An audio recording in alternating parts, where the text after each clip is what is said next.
So, and Rashi. By the way, you mentioned Gershon Solomon, Shabtai Tzvi. There's a new book out. These people obviously didn't know it. They're very Haredi people. It's called Amunas Chachamim Kehilchaso.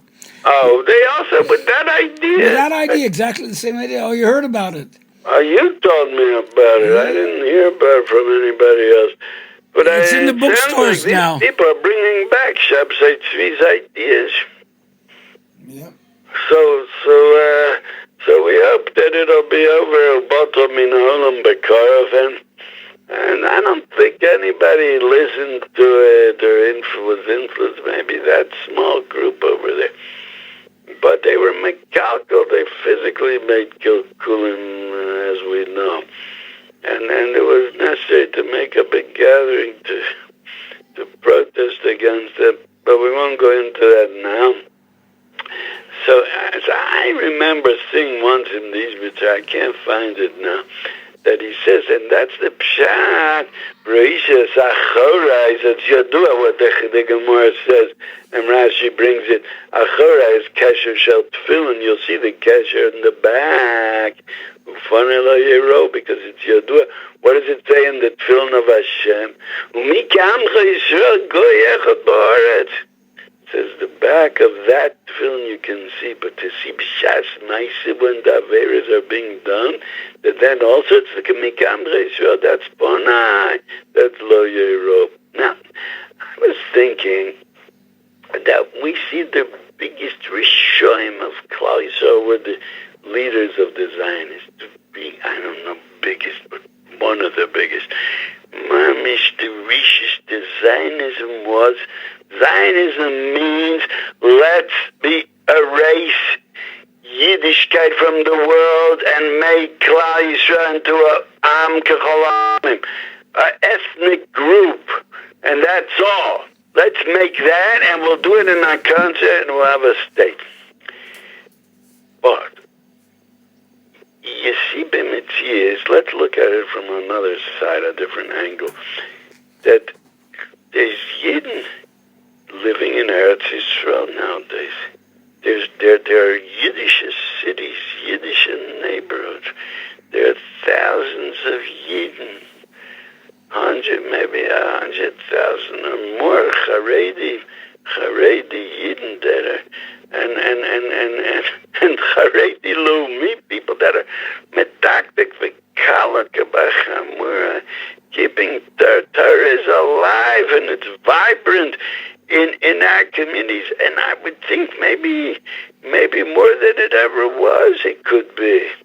I mean, of course, there were from cities always in by Yidden, but there was also Nears and Dachkus, and many people dropped out from Yiddishkeit.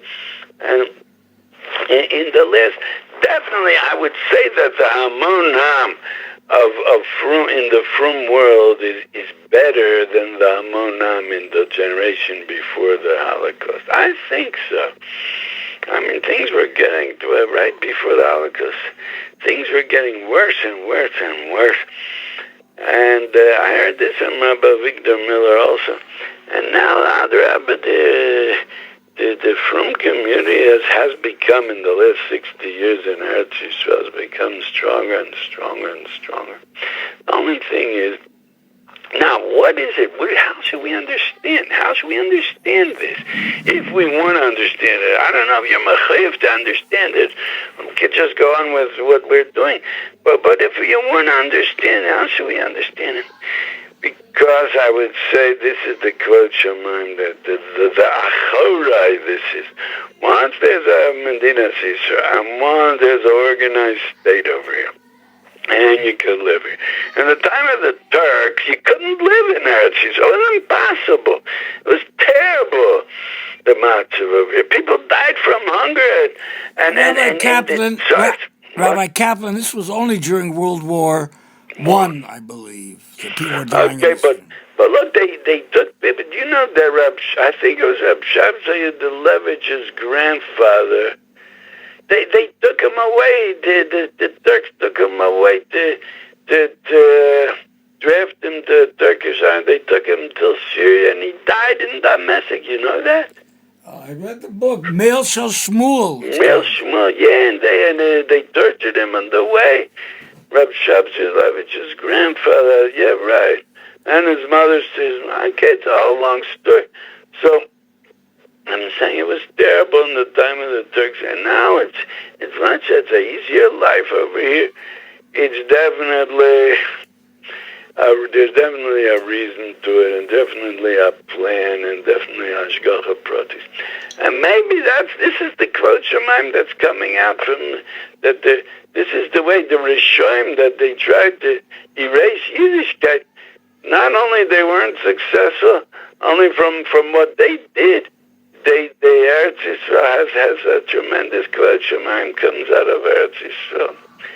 I'm saying that's what Hashem says, Moshe Sacharei Fanei Lo Yiro. This Kriya, this whole Kriya, it belongs to this time of year.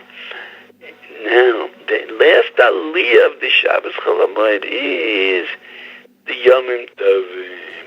So that says the radziner, that he says, Panei Alecha V'Ani Chazilach, B'nei Hashem, that's the Yomim Tovim, like it says, Yirah Kol Zchoras B'nei Hashem.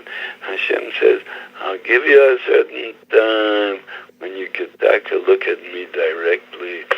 It'll be Panei Alecha. Use the Yomim Tovim to see the B'nei Hashem. Use the Yomim Tovim to think about Hashem. And there's a certain school in the Yomim Tovim that the Kedusha that you suck into yourself, that you draw into yourself from the Yomim Tovim that stays. And it doesn't really, and Rab Tzvi Meir always emphasizes, it doesn't have to do whether if you feel it or you don't feel it. You have to believe it. And part of believing it is to think about it, remember it. Rabbi Kaplan. What? Just let me tell a story I heard from Rav Moshe Wolfson. A Rebbe, a big famous Rebbe, his name I don't know, came to the Kotzker Rebbe, and he said, you have to give me kavod. I see the Zion Ashpizin when they come in Sukkot. Yeah. So the Kotzker Rebbe answered him, well, I believe they're here, and believing is higher than seeing. Oh, very good. That's it. We have to believe.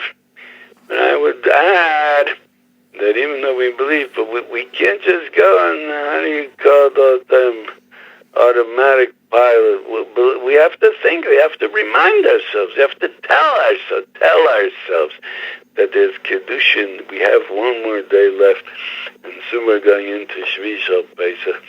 We have to believe that this is what the Pasuk calls Panei Elecha.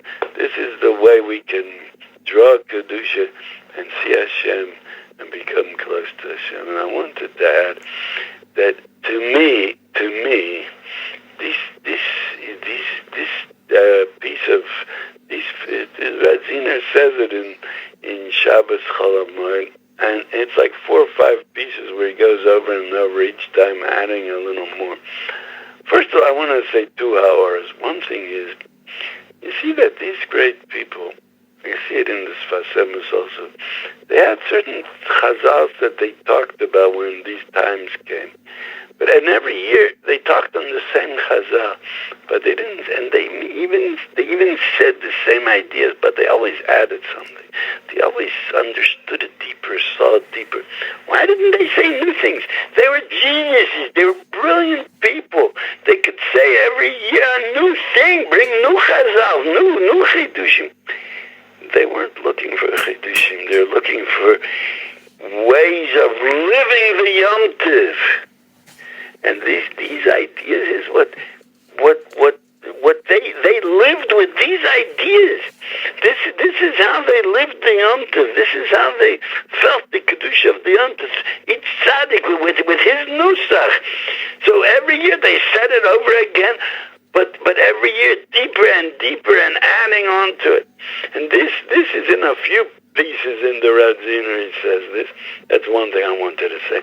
Another thing I want to say is, my feeling is... Rabbi Kaplan, what? You've been saying the radziner. Just let me ask you, you mean the Mei Shiloach or the Beis Yaakov? No, the Mei Shiloach is the Ishbitzer, and his son was the Beis Yaakov was also called the Ishbitzer, and the grandson is called radziner. But they all talk on the same derech. It's all one base medrash, 3 generations, the same base medrash. And this is called, the Sefer is called Sod Yesharim on the Moadim, on Pesach. One more footnote I want to add, that to me, this talk is Shechina Medaberes Mitoch Grono. I feel that this talk is coming straight from Hashem. He was a tziner to bring down these ideas, which is Mamish Ratzon Hashem. And once a certain person that was sitting in a certain show, that he called himself an Admor, and he said, and he was learning Noam Elimelech in front of the tzibur, and he said, this is, and he saw me, so he gave us, look at me, and he says, this is what they learn in Gan Eden, not the Sod Yisrael. What did he want? I believe that they learned this in Gan Eden also. Anyway, I think every tzaddik that says Torah, they learn his Torah in Gan Eden. Rabbi Caplan, what? There's the story with Rab Cheshen, when the boy started saying over all the, the Torah Baal Peh, the boy, the angel forgot to hit him. Yeah. So our friend and rabbi, a great tzaddik, Rav Velvel Cheshen, was there. So somebody as Fardi started reading over, I believe Rav Solomon Mitzapi started reading over the Ben Ish Chai, and he knew the Ben Ish Chai. Yeah. So Rav Cheshen started saying over the Kutz Ran, and then he didn't stop there. Kach Shemati Minechdo. He started reading Lekuti Halachas, and they learned Lekuti Halachas. Because his neshama remembered it from the other world. From the other world, there's form they didn't know, and where certain form he didn't know. We don't know which form he didn't know. Yeah. But we know this rabbi you mentioned is a big enemy of Lekuti Halachas. Yeah. So he says, the Noam Elimelech they learn in Gan Eden, not the word. I'm very upset, tremendously upset, and hearing this from this rabbi. And he look, he declared himself an Admor. He crowned himself. They wrote on his Kever HaKodesh Vator, I protest.